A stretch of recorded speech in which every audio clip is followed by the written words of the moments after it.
Well, Ian, it's Codgertation time once again here at the Home for the Terminally Bewildered with two of the founder members. Matron is still away on holiday. We're very glad to hear. There were reports earlier in the week of a beached whale in Mablethorpe, and it did indeed turn out to be Matron.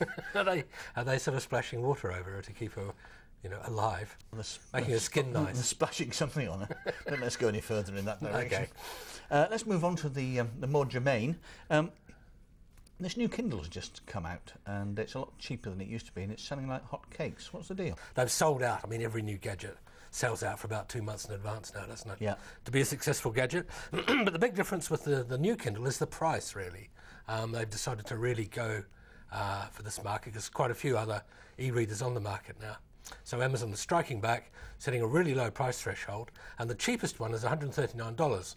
But interestingly, that one is just Wi-Fi only. It hasn't got the cell in it. Now, the interesting thing about this is, because you'll remember when the Kindle first came out, about late 2007, I think it was, yeah. Early 2008, it was hailed by a lot of people in the telecoms industry as being the forerunner for a new type of business model. And this was the business model where, you know, the carrier would embed the service in the gadget, and then the owner of the gadget would sell it on to the end user. The end user would never have to worry about the service. It comes as part of the gadget, and then the carrier gets paid a little bit every time they download a book. So it was one of these sort of monetization models which said, this is another way of selling service on the network that doesn't mean we're going to get, you know, screwed by price competition. Did it work? Well, it sort of did work for a while with the Kindle, but now it seems to me that we're coming through that phase now, and the big growth is going to be at this low end, which is Wi-Fi without the cellular on it.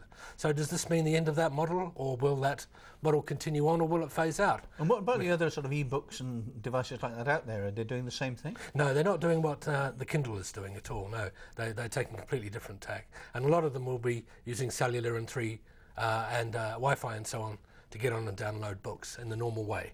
So you'll do it just as another app on your device. And Amazon were quite, you know, unique in introducing that.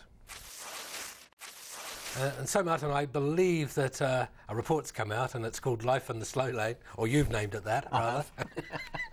Yeah, this is the new Akamai report that's come out about the reality of broadband Britain in relation to the rest of the world. We're getting worse, basically. Last year we were 23rd in the world rankings out of 201 countries. This year we're 27th behind. Would you believe Latvia? Okay, maybe there's an excuse for that. But Romania?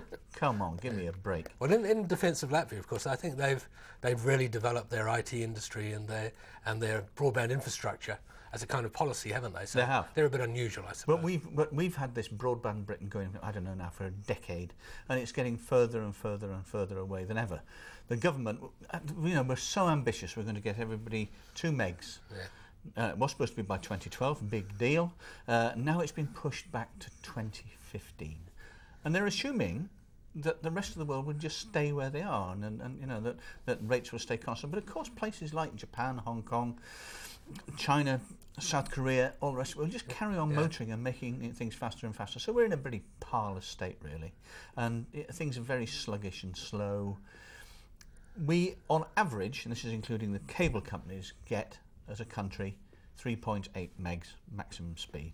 South Korea gets 12, Hong Kong gets 9, Japan gets 7.8, Latvia and Romania get 6.3, and we're way, way down the list. Not only that, for all the much vaunted chat about how the cities are wired and cabled and everything's available to us and bandwidth is there, around here the fastest is Umeå, which is in Sweden, which is a fair few miles over that way.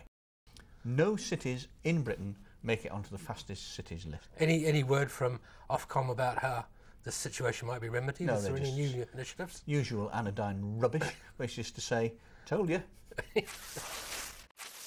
Ian, you can get right on your hobby horse now, because Google and Verizon seem to be cooking up a deal between themselves, a sort of net neutrality deal, which augurs badly, I think. Yes, yes. Well, you'll remember actually a couple of years ago, I think a year and a half ago, there was a bit of a kerfuffle because Google was accused of getting into cahoots with certain carriers and putting servers in their premises to, ease the flow of traffic from YouTube and so on, we presumed. And there was a bit of a fuss about this, and people wondered whether this was anti-neutral, whether it was actually a good thing or not. Well, it looks to me like the same sort of storm might be brewing in the US, where Google has been in close cahoots with Verizon. And the word is that they're cooking up a kind of deal between themselves as a kind of spearhead for the rest of the industry. Because at the moment, of course, the FCC is considering how neutrality can be introduced in this third way, where instead of having overarching regulation, you have a kind of a code, not quite as bad as the regulation of days of yore when you regulated the telephone companies, but not a free-for-all either, where the various telcos can do what they like. So what are they doing? They're sort of carving the internet up between them in their own best self-interest, I suppose. Well, you've got to watch out, because this is all rumour and conjecture so far. Almost certain to be true then. Exactly. It's in the Wall Street Journal. Yeah, and the New York Times and so on. Yeah. But the word is that, yes, they've come to a kind of agreement which kind of squares the circle, because I think it's going to be very difficult to see how you can find a way through this where both sides are going to be happy. And it'll be really interesting to see if they do. Keep watching closely, we'll find out maybe within a couple of weeks whether they have or not. And of course, one of your favourite subjects is the travails of AOL and why it's gone downhill so rapidly. Well, yeah, you say AOL, you might just well say OL, as far as AOL is concerned. Yeah, it used to be, remember, a decade ago, or however long it was, AOL was the company, the internet company, the darling of the internet set, as they used to say.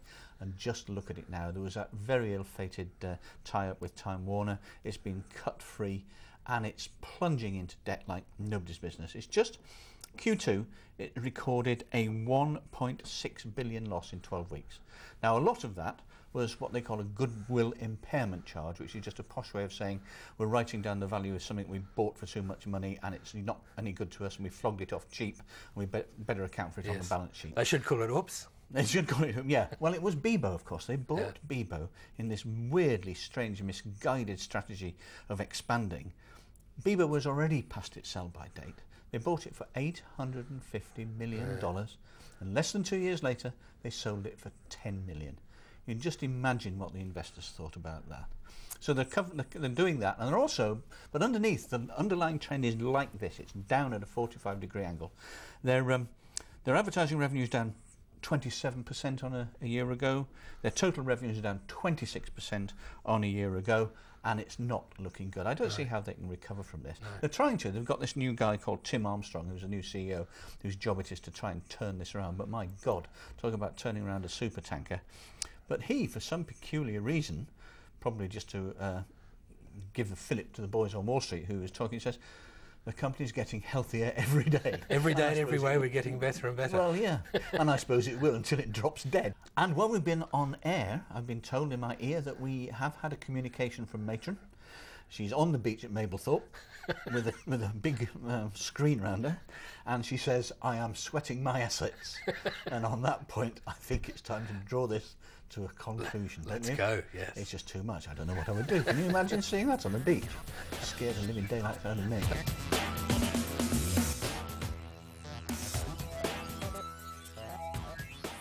Talk about pollution. Oh, it's an oil slick.